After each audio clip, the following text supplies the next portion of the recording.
அன்னாபிஷேகம் சிவனுக்கு யார் நடத்துறா? அது அவங்கள்ட்ட தான் கேட்கணும், நடத்துறவங்கள்ட்ட தான் கேட்கணும். நாங்க நடத்துறது இல்ல.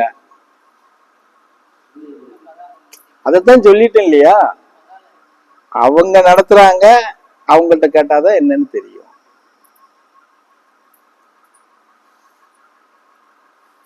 புரியுதா? நடத்தாதவங்கிட்ட கேட்டா நான் என்ன பதில் சொல்ல? அதுக்கு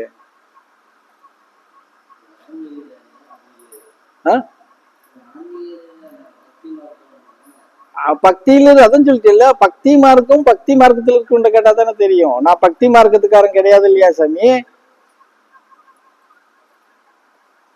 புரியுதா? பக்தி மார்க்கத்துல நிறைய பண்றாங்க, அதுக்கு எல்லாத்துக்கும் காரணம் சொல்ல முடியுமா?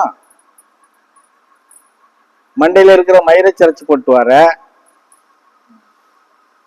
உயிரோடு இருக்கிற ஜீவங்களை கொண்டு போய் வெட்டி போட்டு வர, அதை சாப்பிடுறவனுக்கு கோட்டு வாங்கி கொடுத்துட்டு வர.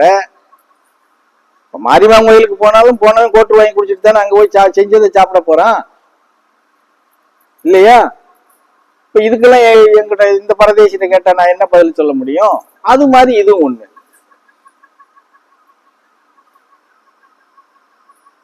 அன்ன அபிஷேகம் பண்ணி யாருக்கு என்ன லாபம்? அண்டா அண்டாவா சிவனுக்கு கொண்டு போய் கொட்டுறாங்கன்னு வச்சுக்கோ, அன்ன அபிஷேகம். அதை என்ன பண்ணுவாங்க?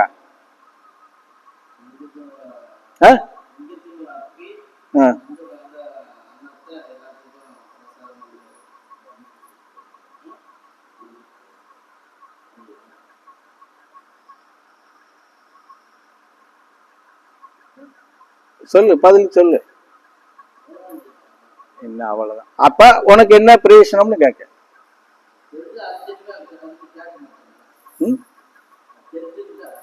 அதைத்தான் சொல்ற. அப்ப செய்யறவங்கிட்ட இது எதுக்காகடா செய்யறேன்னு கேட்கணும். நீ இதை செய்யற இல்லையா, இதனால நாங்க வணங்கக்கூடியவங்களுக்கு என்ன லாபம் கேட்கணும்.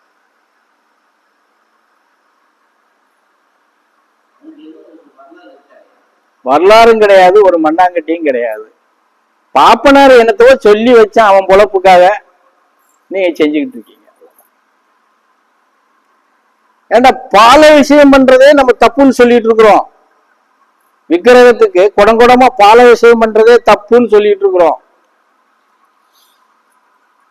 பால விஷயத்துக்கு நான் இங்க நடத்திருப்பேன், நீ கேட்டியா என்னன்னு எனக்கு தெரியல. இதுல யாராவது கேட்டிருக்கீங்களா பால விஷயத்துக்கு எப்படின்னு சொல்லி? சிவனா இருந்தாலும் சரி, விஷ்ணா இருந்தாலும் சரி, எந்த மயிராண்டியா இருந்தாலும் சரி, பால விஷயம் குடங்குடமா நீ செய்யறனாலே பாவத்தை செய்யறன்னு சொல்லுவோம் நாங்க. ஆனா அந்த பாலயசுவம் எப்படி பண்ணணும்னு இருக்கு. அப்படி யாராவது பண்றியா?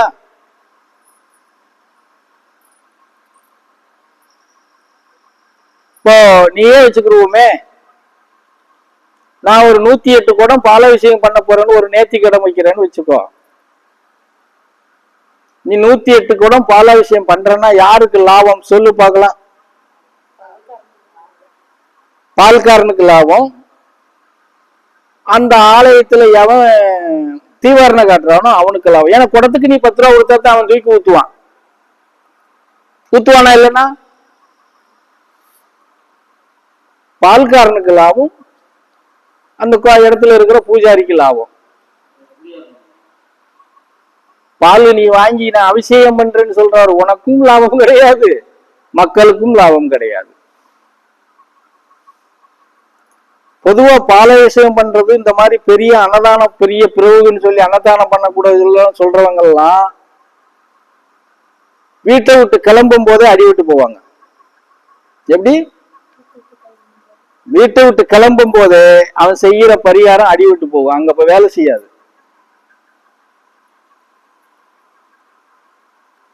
நீ உண்மையிலே உணர்வோட ஒரு பரிகாரம் பண்ண மாட்டே இல்லையா? இன்னைக்கு 1000 பேருக்கு நான் ஒரு ஆலயத்துல அன்னதானம் பண்ண போறேன் அப்படின்னு சொன்னா, அப்படின்னு சொன்னா நீ வாயை மூடிக்கிட்டு போக மாட்டில்ல? உன்னைய சுத்தி இருக்கிற சொந்த பந்தக்காரங்களுக்கெல்லாம் நான் இந்த கிழமையில இந்த கோயில்ல அன்னதானம் பண்ண போறேன், நீங்களாம் வாங்கன்னு கூட்டிட்டு போயிடுவேன். அப்போ உன் சொந்த பந்தத்துக்கெல்லாம் நீ அன்னதானம் பண்றேன்னு சொல்றேன்னா நீ உண்மையான பற்றுல பண்றியா, பெருமிதத்துக்கு பண்றியா?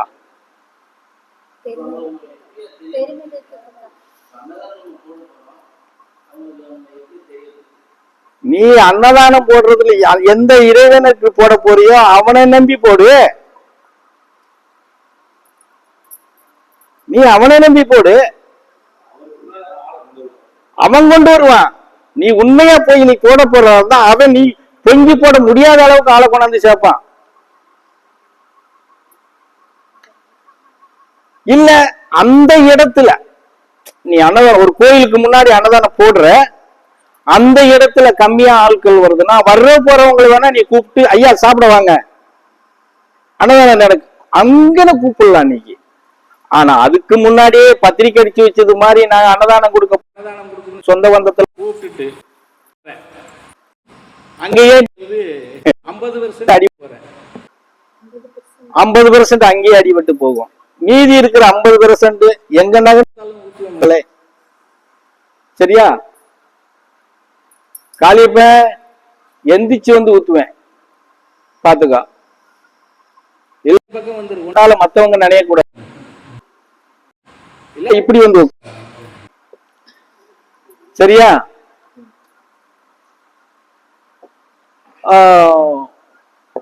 ஏதோ சொல்ல வந்தேனே, 50% அடிவிட்டு போகும். எல்லா பொருளும் அனுப்பிச்சு சொந்தக்காரர்கள்லாம் அனுப்பிச்சு விட்டுட்டு கடைசி அந்த வீட்டுல இருந்து வீட்டுக்காரமா 2 பேரும் தான் எங்கேயுமே போவாங்க இல்லையா? எல்லாம் அனுப்பிச்சு விட்டுட்டு வீட்டை பூட்டிட்டு தான் போக முடியும், திறந்து போட்டு போக முடியாது. அப்போ இவர் ஐயர் ஆட்சியை வீட்டை பூட்டிட்டு வாசல் கிட்ட வரும்போது ஒரு ஜீவன் வரும், ஏதோ ஒரு ஜீவன் வரும், நாய்க்குட்டி கூட வரும் முன்னாடி, இல்ல ஒரு பன்னி வரும், இல்ல ஒரு மாடு வரும், இல்லைன்னா ஏதோ நம்மள போல மனுஷனா பிறந்தவன் வந்து விகாரமா வருவான். வந்து அது கேட்கும், நாய் வந்து அடைச்ச கழுத நாய் என்ன காரியத்துக்கு போற, நீ குறுக்க வந்துகிட்டு இருக்க, அங்க அடிபட்டு போகும். மனுஷன் வந்து கேட்டாலும் நான் என்ன நல்ல காரியத்துக்கு போய்கிட்டு இருக்கேன், பிச்சைக்காரன் வந்து இப்படி நின்றுகிட்டு இருக்கிய, அங்கே மொத்தமும் சொல்லி முடிஞ்சு போயிடும். வர்றது யாருன்னு கூட தெரியாம நம்ம செய்யறதுதான் பெருசுன்னு நினைச்சுக்கிட்டு போவோம். இந்த நேரத்துல இவங்க ஏன் இந்த இடத்துக்கு வந்தாங்க, அந்த சிந்தனைக்கு நம்ம வரவே மாட்டோம். எப்படி? அப்புறம் கொண்டு போய் நீ 1000 பேத்துக்கு நான் ஒரு மூட்டை அரிசி பொங்கி போடுறேன்னு சொல்றதுல என்ன பிரயோசனம்? ஆனா நீ காவல் தெய்வத்துக்கு கூட போய் செய், கண்டிப்பா அந்த உணவு பரிமாற்றத்துக்கு முன்னாடி கண்டிப்பா அவங்க உன்னைய வந்து பறிச்ச வச்சே தீர்வாங்க. அது எந்த தெய்வமா இருந்தாலும் சரி, ஏதோ ஒரு ரூபத்துல அதையும் உணராம அவங்கள எடுத்தெறிஞ்சுதான் பேசுவாங்க. அடிபட்டு போச்சு, அடைச்சி எப்படி இவன் சீங்கிற போது அவங்க அடைச்சி இந்த நாய் இவ்வளவுதானா போட்டுட்டு போயிட்டே இருப்பாங்க. இப்போ நீ சொல்ற இல்லையா நம்ம அன்னதானம் கொடுக்கிறோம், அப்ப எப்படி தெரியப்படுத்துறதுன்னு? ஒரு கோயில்ல, குலதெய்வம் கோயில்ல ஆடி மாசம் அந்த கோயில் திருவிழா நடக்கும்.